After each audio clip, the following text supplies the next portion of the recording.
It was a normal Saturday in Bunnings, aisle 5, when a panic attack changed my story forever.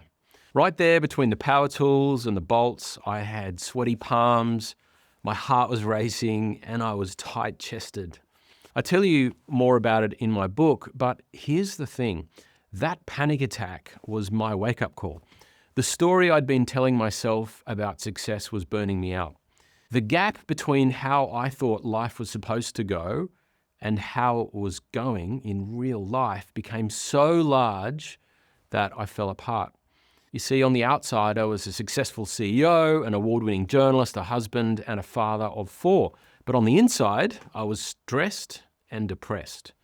I felt like I wasn't successful at all. In fact, I'd been too stressed for too long, and my body simply couldn't take it any longer. Maybe you know the feeling.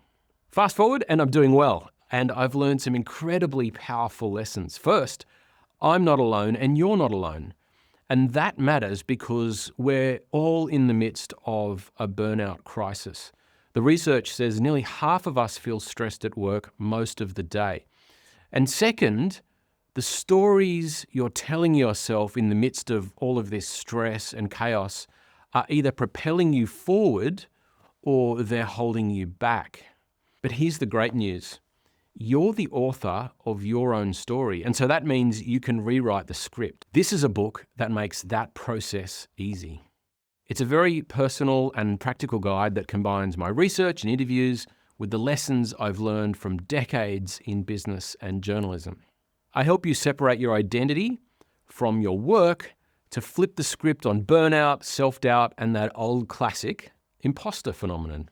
Now, I've done this work because I want to see more leaders reclaim their own story. I want to help you shift from just surviving to thriving. Now, if we go back to that moment in Bunnings, I'm so grateful because that was my wake-up call. And I'm excited about how it's inspired this book and the impact that it's going to have for you on your leadership, on your family, on your career, your ambitions, and of course, your sense of self. I know that you've got an amazing story worth telling the world. So let's begin by rewriting your story for an audience of one, you.